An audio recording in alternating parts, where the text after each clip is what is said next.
بسم اللہ الرحمن الرحیم۔ میرے عزیز بھائیو بزرگوں، میں نے ذکر کیا تھا کہ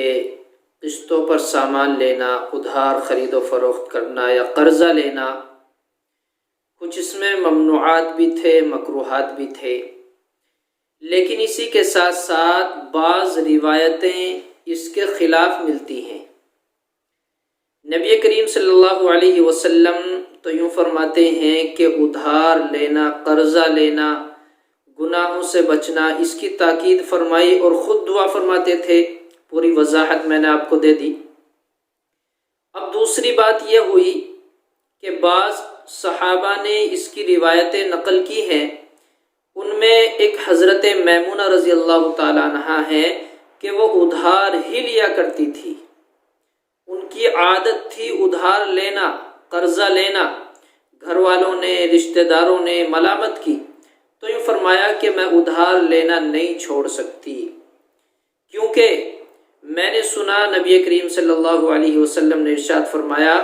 کہ جو بندہ ادھار لے اس نیت سے کہ وہ ادا کرنے کی نیت رکھتا ہو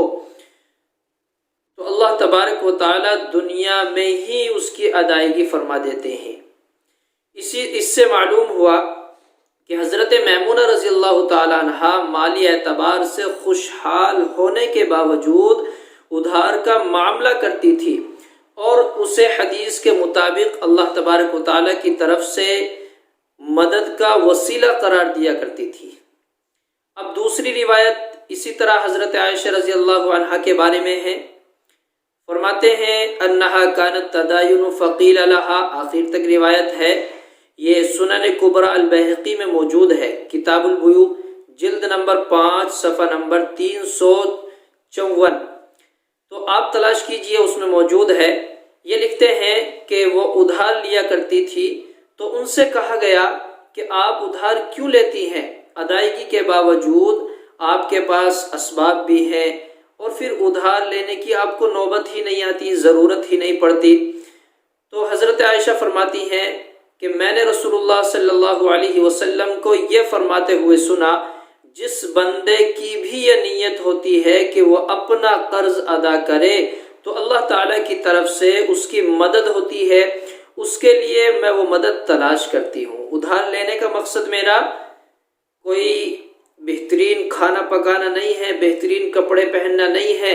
مجھے عیش و عشرت کی ضرورت نہیں ہے کہ میں ادھار لوں، اس سے عیش کی زندگی گزاروں۔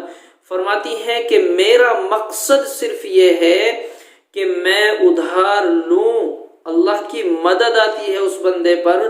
جو ارادہ رکھتا ہے ادھار لے کر اس کو ادا کرنے کا۔ اور اسی امام طحاوی رحمۃ اللہ علیہ نے اس روایت کی مزید تفسیر اس طرح ذکر فرمائی ہے کہ حضرت عمر رضی اللہ عنہ جب صبح کی نماز پڑھ لیتے، وہی واقعہ اس کی تفصیل آ رہی ہے، جب صبح کی نماز پڑھ لیتے تو نبی کریم صلی اللہ علیہ وسلم کی ازواج مطہرات کے دروازوں کے پاس سے گزرا کرتے تھے، ان کے آس پاس سے گزرتے، کہیں کسی کو کوئی حاجت تو نہیں، ضرورت تو نہیں، کسی کا کوئی کام تو نہیں ہے، کوئی ضرورت تو نہیں ہے، میں وہ پوری کر دوں، مجھے موقع مل جائے، مجھے ثواب مل جائے۔ اس طرح انہوں نے حضرت عائشہ رضی اللہ عنہا کے دروازے پر ایک شخص کو بیٹھا دیکھا۔ جب گزرے امہات المومنین کے دروازے پر تو حضرت عائشہ رضی اللہ عنہا کے دروازے کے سامنے جب پہنچے تو ایک شخص بیٹھا ہوا تھا وہاں۔ اس شخص کو جب حضرت عمر رضی اللہ عنہ نے دیکھا تو اس سے پوچھا کہ کیا بات ہے، تو مجھے یہاں بیٹھے نظر آ رہے ہو؟ اس نے کہا کہ میرا قرض ہے جو میں ام المؤمنین حضرت عائشہ رضی اللہ عنہا سے مانگنے آیا ہوں۔ اس پر حضرت عمر رضی اللہ عنہ نے حضرت عائشہ رضی اللہ عنہا کے پاس پیغام بھیجا کہ ام المومنین، میں جو ہر سال 7,000 درہم آپ کے پاس بھیجتا ہوں، کیا وہ آپ کے لیے کافی نہیں ہوتے؟ حضرت عائشہ رضی اللہ عنہا نے جواب دیا، سنیے کتنا بہترین جواب ہے، جواب دیا بے شک کافی ہوتے ہیں، بے شک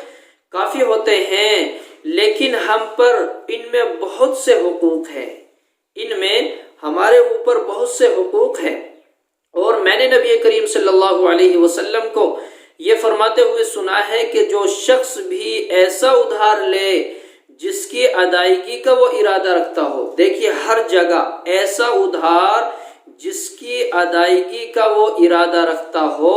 تو اللہ کی طرف سے اس کے لیے ایک حفاظت کرنے والا مقرر کر دیا جاتا ہے۔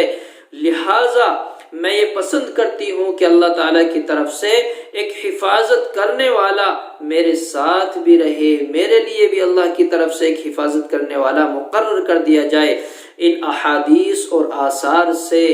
ادھار لینے کی جو بظاہر پسندیدگی نظر آ رہی ہے وہ ان احادیث سے متعارض معلوم ہوتی ہے جو اوپر ذکر کی گئی ہے، پہلی ویڈیو میں نے آپ کے سامنے ذکر کر دی۔ لیکن ان ظاہری تعارض کو حل کرنے کے لیے امام طحاوی رحمۃ اللہ علیہ نے مفصل بحث کی ہے، جس کا خلاصہ یہ ہے۔ اب خلاصہ سن لیجئے